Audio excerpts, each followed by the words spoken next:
Jambam Sekaring Bawana. Nggih. Donopati. Wustiti wancipun bapa manjing ning loka baka. Marata Dyagi. Anglungna janggamu. Tilingna karnamu pun bapa bakal ninggal weling. Paring kasekten marang sira kulup ingkang sinebut Aji Rawa Rontek.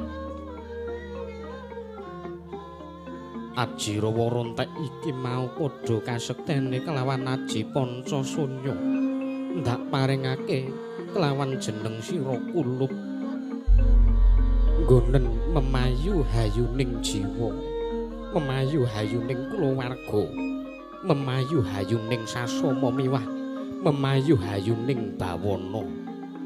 Lan namung sira kulup ingkang kudu mbacutake sejarah negara ing Lokapala. Kejaba kang saka kuwi sapungkuripun bapa mundhut titip besok laire jabang bayi kae kadangmu kae adimu mbuh lanang mbuh wadon sing isih kinandhut dening Sukesi kalamun besok lair tresnanana ya nggih. Aja nganti sira kleru, aja nganti sira sulaya kelawan jabang bayi kang kinandhut. Marata Dyagi pun bapa wisikake Aji Rawa Rontek iki Donopati. Sendika dawuh Kanjeng Rama.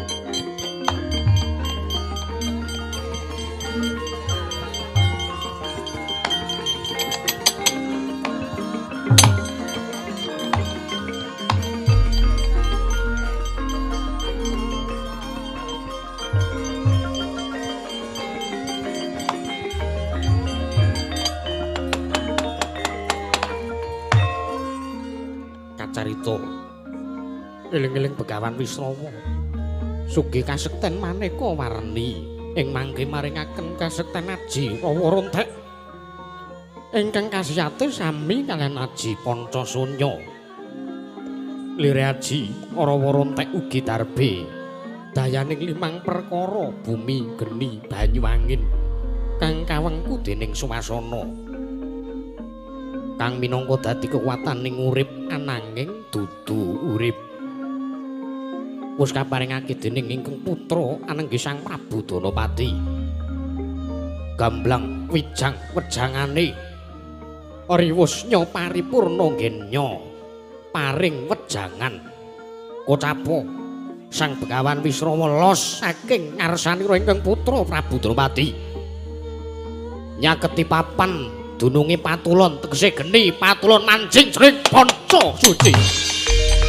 Oh aduh Kanjeng Rama.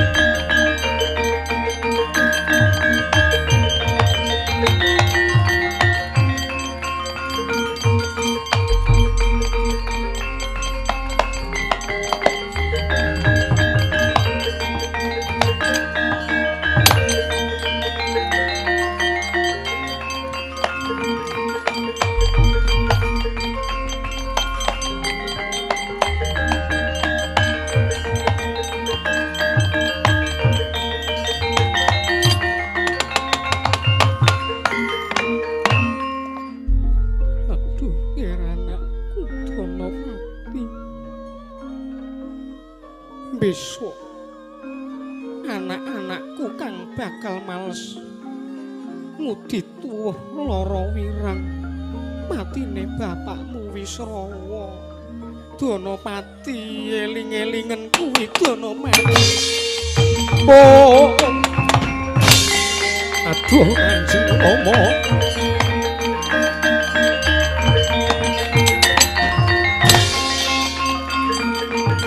Oh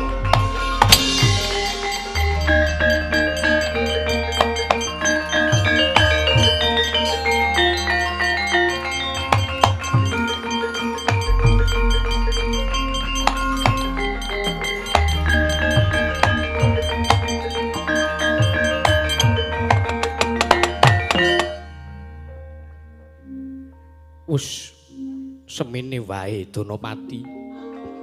Mbok menawa iki pungkasane anggonku adu arep karo kowe. Mbok menawa pancen iki kang dadi pungkasane ngature bapakmu Wisrawa. Lelakno pun bapa manjing ana ing loka baka manjing pancaka suci Danaraja. Oh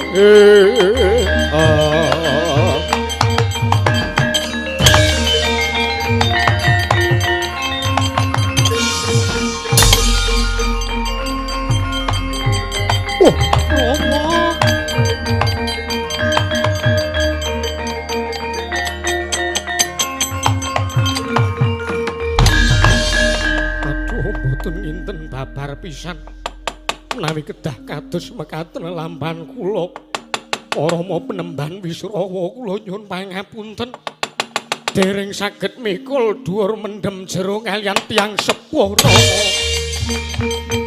Oh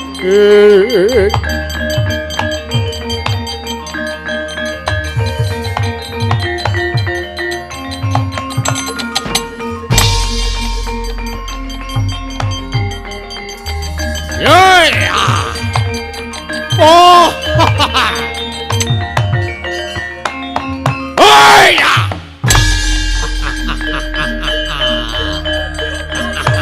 oh oh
pangases kadiangin pangsempal keprapal selo kaplesat satwa lumayu mangungsi kagiat kakuda kang jaga-jaga bumi.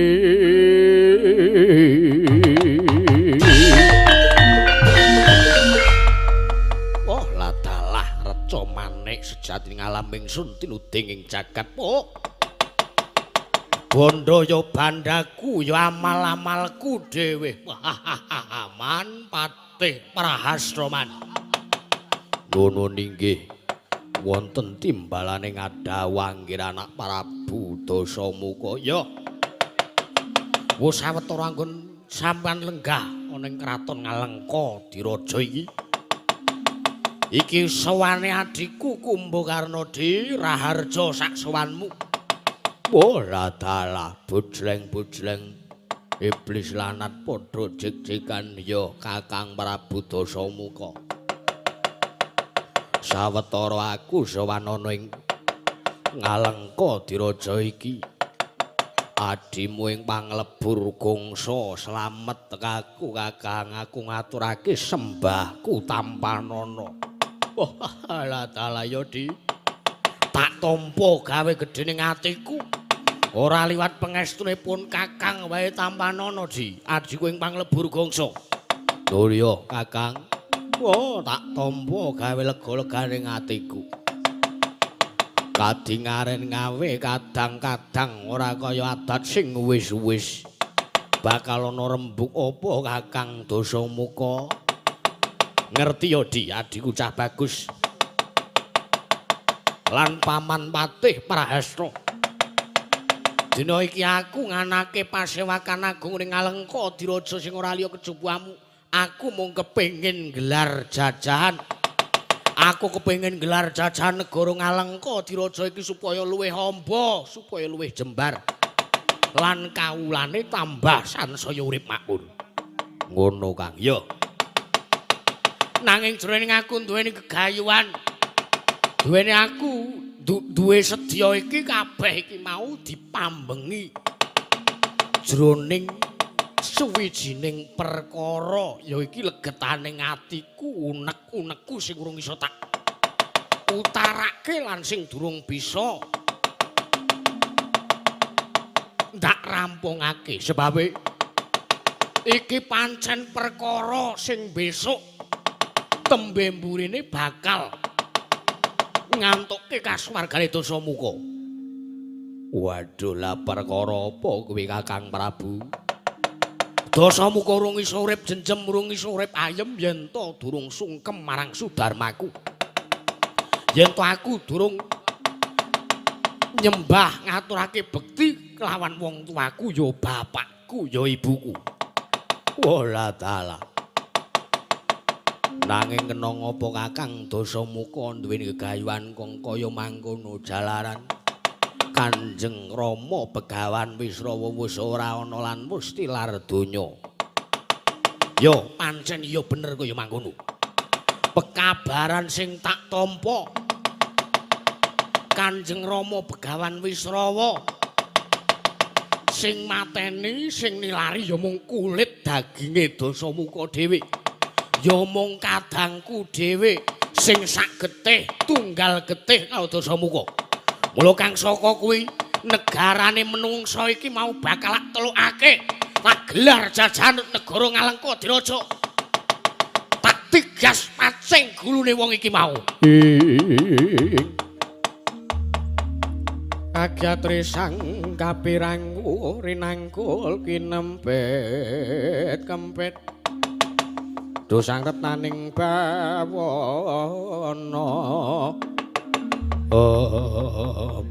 Ora dalah Kakang Prabu wis.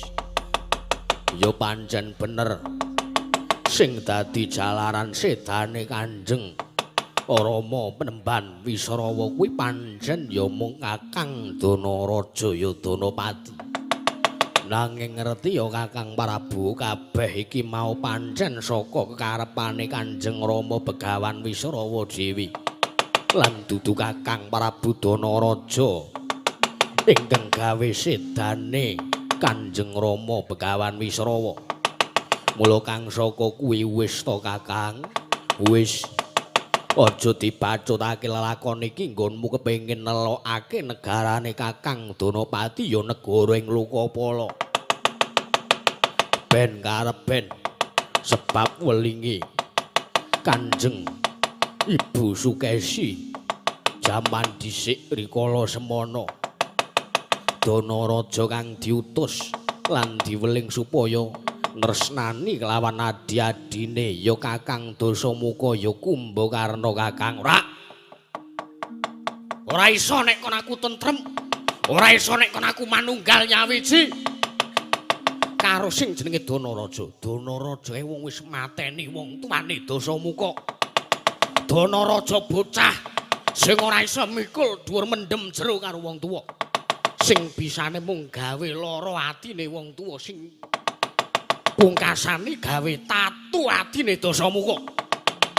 Ora sah suwe-suwe, ora sah ngripih aku, ora sah mejang aku. Mejang kaya pendhita mulang kaya dalang kowe Kumbakarna. Wis Kakang. Wis ora usah dibacutke, ora usah diteruske. Pancen kabeh iki wis kodrate Gusti. Kanjeng Rama Begawan Wisrawa piyambak panjenengane dhisik rikala semana sing manjing ana ing Pancabakayana ing alam kasuwargan ya sabat Pustiti wancine Kanjeng Rama Begawan Wisrawa manjing ana ing alam Lokabapa Kakang Dasamuka. Ora Dasamuka kudu nggelar jajaman wonten timbalan ger. Ora sasuwe-suwe kepyake kabeh para wadyabala sekon ngalengka diraja diluruk perang ana ing negaring Lokapala. Nyang siswa matur marang Risang Mahayagi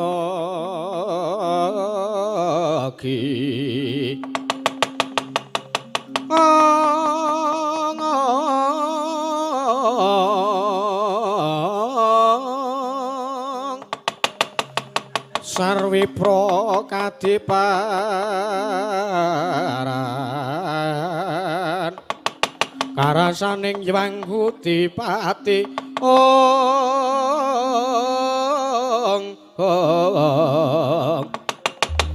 Yogya sarining kang warna kanggo melaraning bumi mugi ulun tedakna.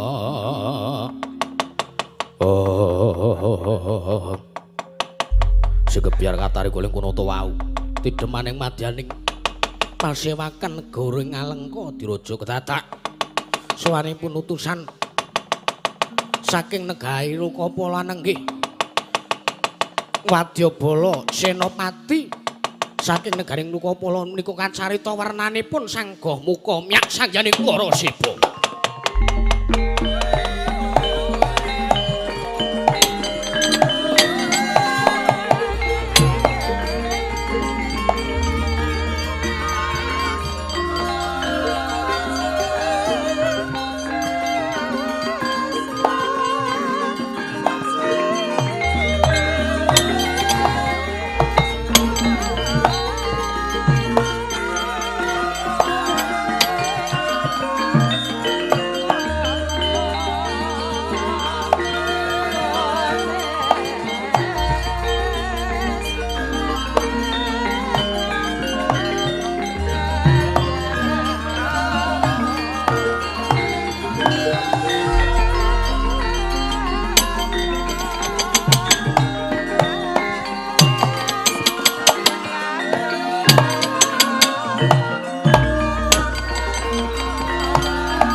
tumindak alun tata trapsilanira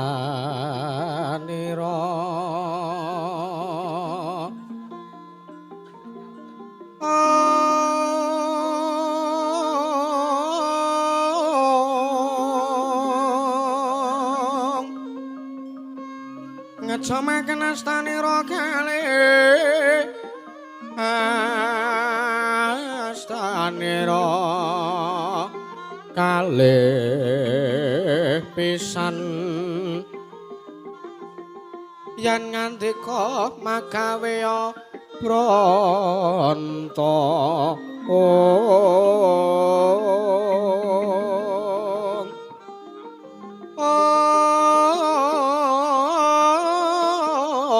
yen ngandika magawe pronto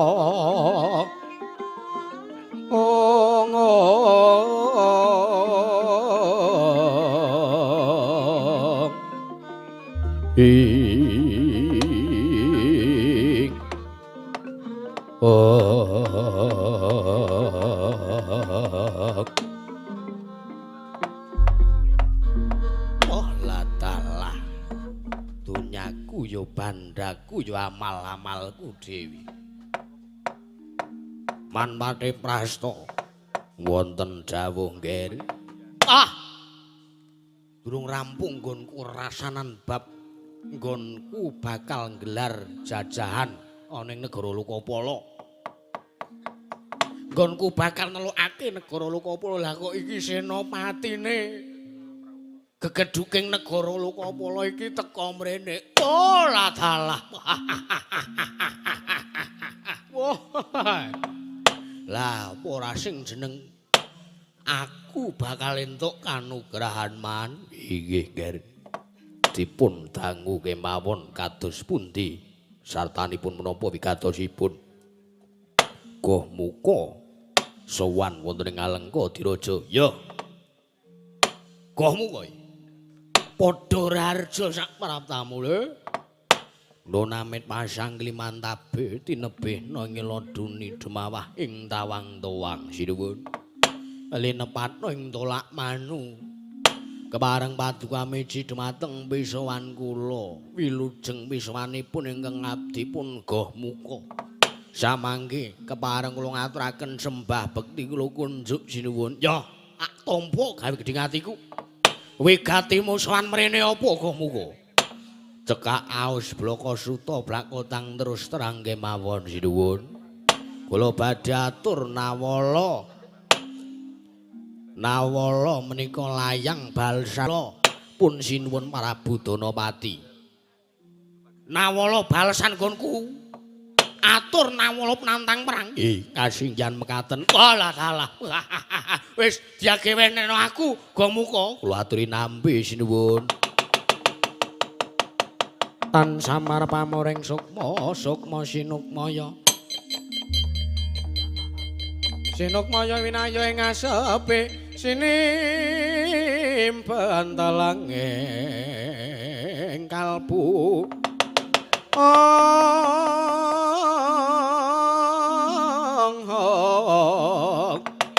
pambukaning warana tarlen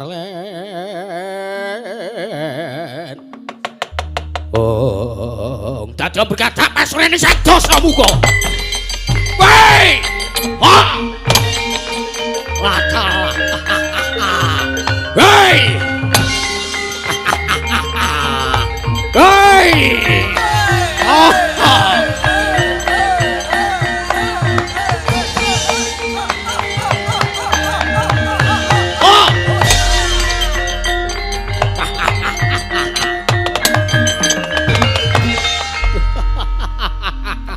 Wala dalah Danaraja.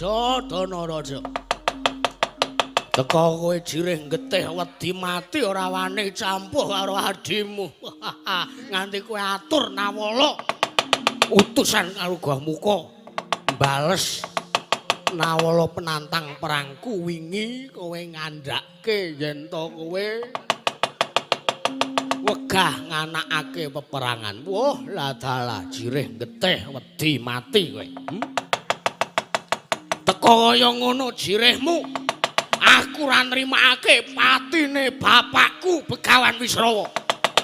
Utang nyawa, saur nyawa. Gohmu kok kowe bali kok.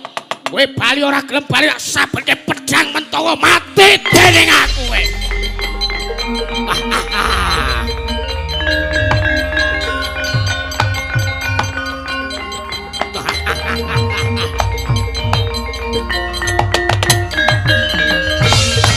Kaya ngene iki balesane.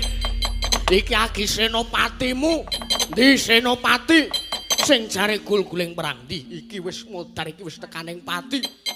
Pecah ndiase kaya ngene. Manpate Prasna sendika dawuh nggih kados pundi? Budhalke sanjane Purwadya. Nelokake negara Lungapala sendika ngestuaken dawuh nggih. Oh!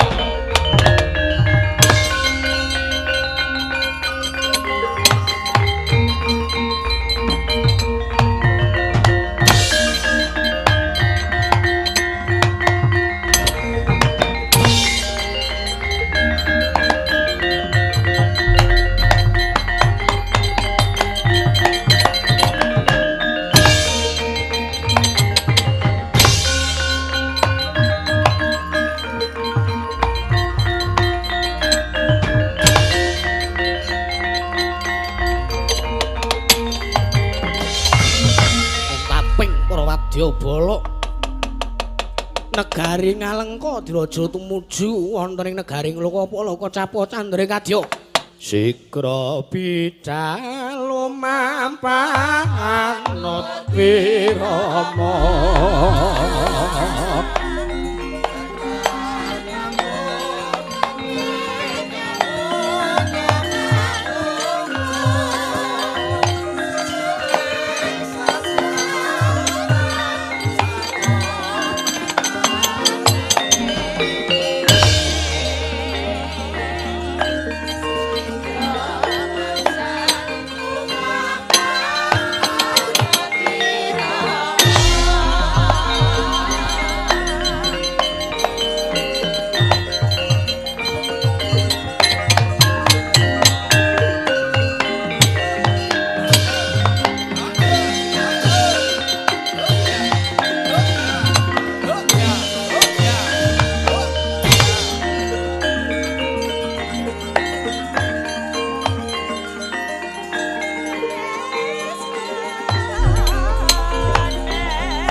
Oi!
Kanjeng Sri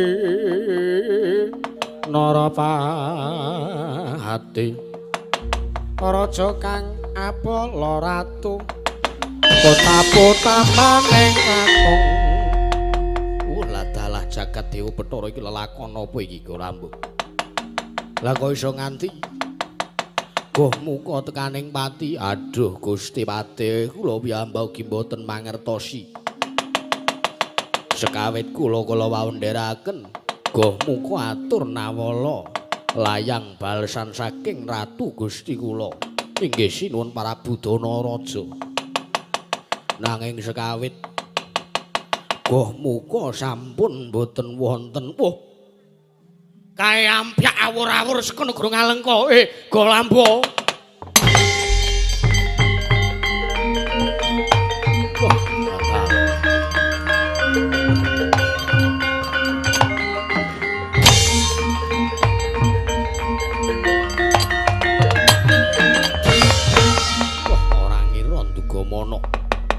Tumenggung Bantala sendika dawuh kaget yaki ampyak awur-awur kae kridane para wadyabala saka negara Ngalengka ditempokake lakoni sarana ing perang sendika ngestaken dawuh keparing nyuwun pamit padhal mastulan Gusti Pati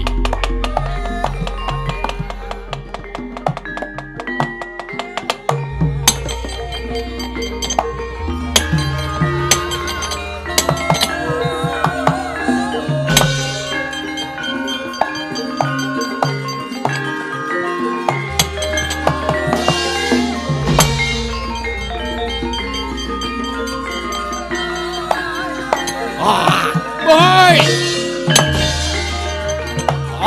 Boy. Boy.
Ning dalan akeh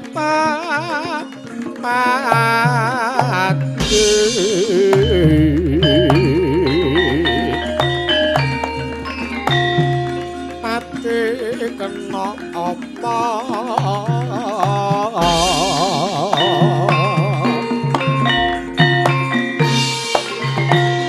mati pinedang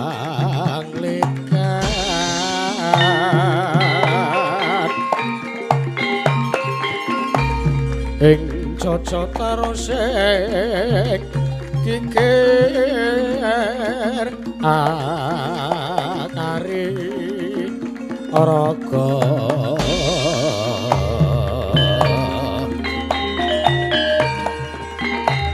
patan kariku mlintih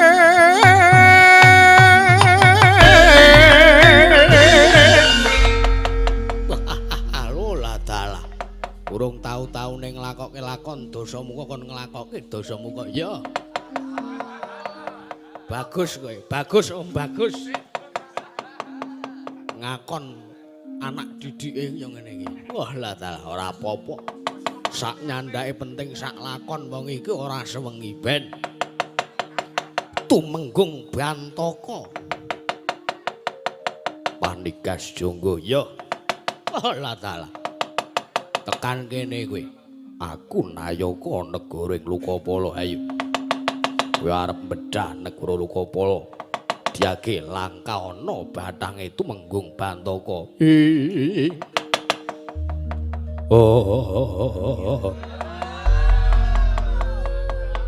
edan ora tatanan kowe ya wis nglundhungke sirahe Panikas Jonggo sasat wis njero langit ora diagi maju aning kene marganing patimu oh pecah ndasmu kowe mati ning aku alon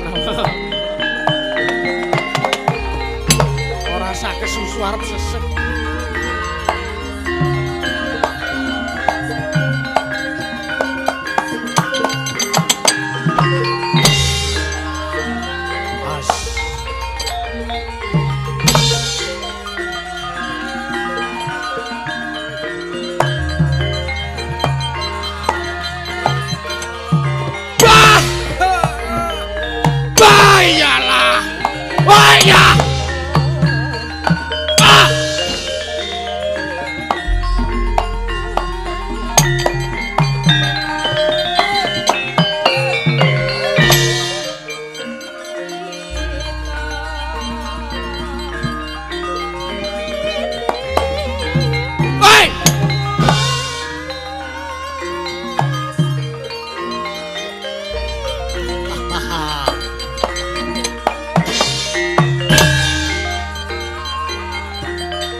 Hot.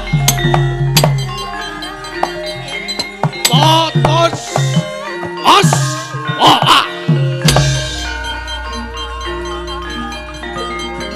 Hot. Wait, padeo. Bye.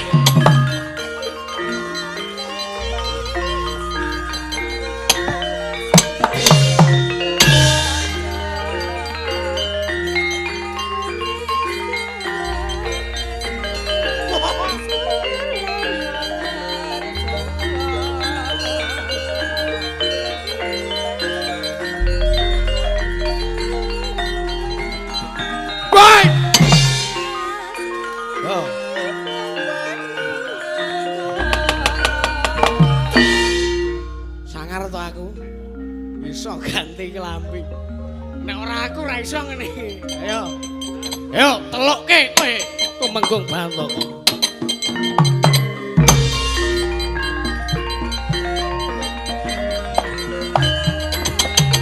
Oh. Hot. Jara. Bos. Hot. Hot. Mati. Hei, yo. Junjung, hei, yo. Ah.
Ot. Candek yo, ot. Oi. Ot, ot. Ot, ai, oh, oi. Ba, ba, ba. Oi, ba.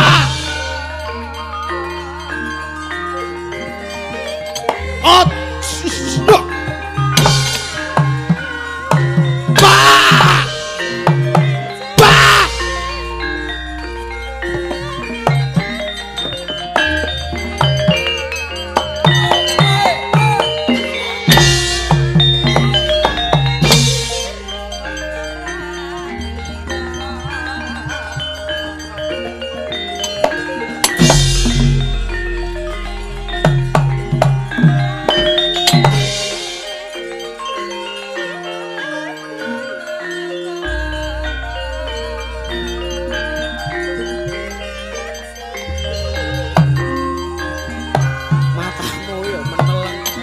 Jah, mati kowe. Jar, jas, moho.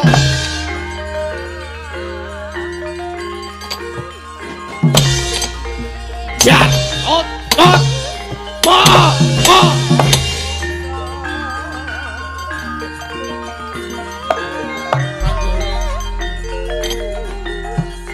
Ah, oi, ot. Sikep wong arep. Ot. Oi. Mati awut. Ot. Mati kowe. Oh, ot. Oi. Ora. Ora.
Patih Banendra. Iya. Edian kowe ya. Ora sah kakean gaya. Tulung tak endang. Detone apa kuwi? Ora sah ngece tabuhanku kowe ya. Bengi iki aku digeser ning saron ayo. Kurang piye? Aku ki dalang serba bisa. Oh. Aku rene gawake wayang oh apa ora elok. Nek aja aku. Oh.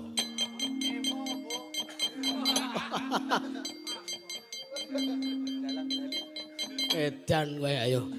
Ora sah kakean swara. Oh, pecah diadamu. Ora muni ya. Oh! Bah! Waduh. Waduh. Waduh. Waduh. Waduh.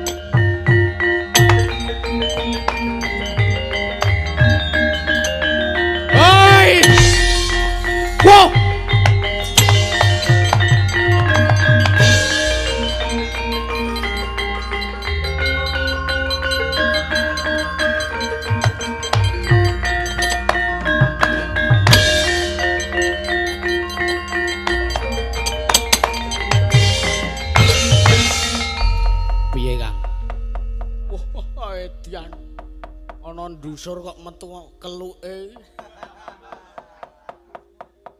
Asap kowe kok kean dosa kowe. Apa iya ya? Sing akon sapa poso-poso mendem. Aku ora melu-melu. Aku do ngarep traweh wis konangan nek kudu wong asli kok aku. Jalarane kudu sing tak siram ing sikil tok. Awe iki traweh ming golek roket chicken bene. Edan ora. Menika sepundi sinuwun marabuta samuka. Hei!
Saya dalu aras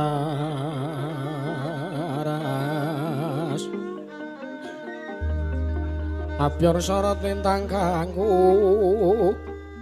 madhep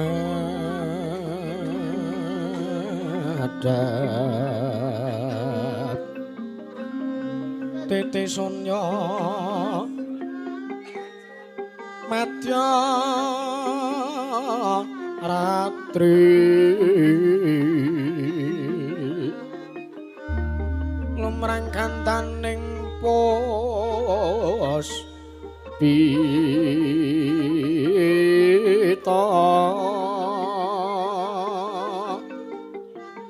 karang yuwaning pudyanira sang dwijawara ambreng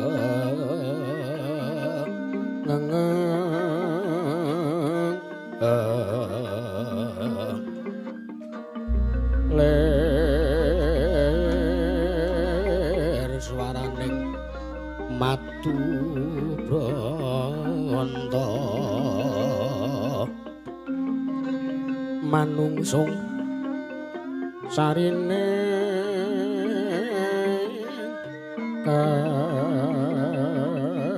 kambang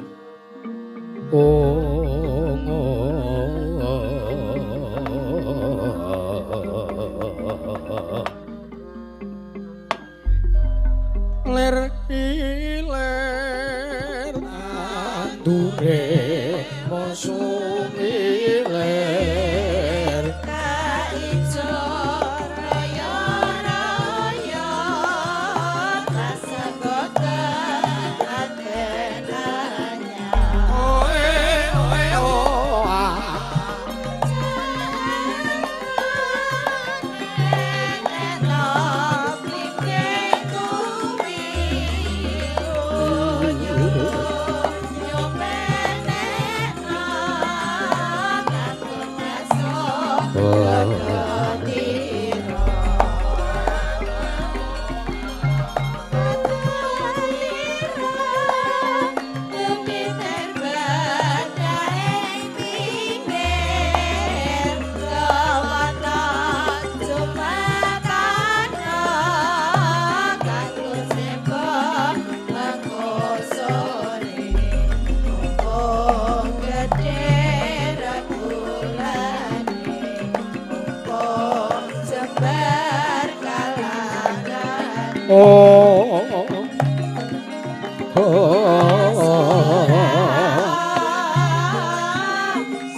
Sira bengcang bang arga kumanto sing dalu jroning ratri dri wonten ingkang kacarita amung Sang Hyang Pratanggapati jedul saking prangwetan kalih mega sarta gunung-gunung parandikang bisa marbawani jagat raya dupi tata sing kamantyan diwasani ana wau kawususa wancine wus ngancik gara-gara Sukra mangkara tumpak mento tete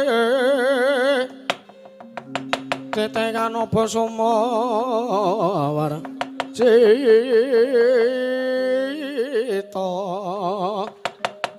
anggara rakata Buddha Maesara Spati mintuna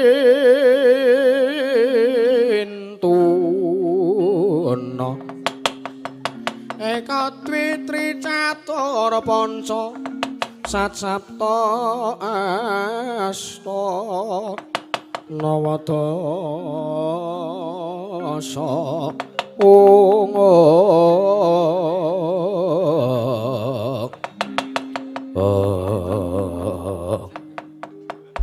apa tukang dadi petandane kang guru-guru nalika semanten mungkin Arya ngurmati wijil repat Panakawan Kilurah Semar Badranaya Kilurah Nala Garing Kilurah Petruk Kanthong Bolong sumawana Kilurah Bagong kang sami kujikan madani ngelas ora rombo medal tlatah ngeksi gondo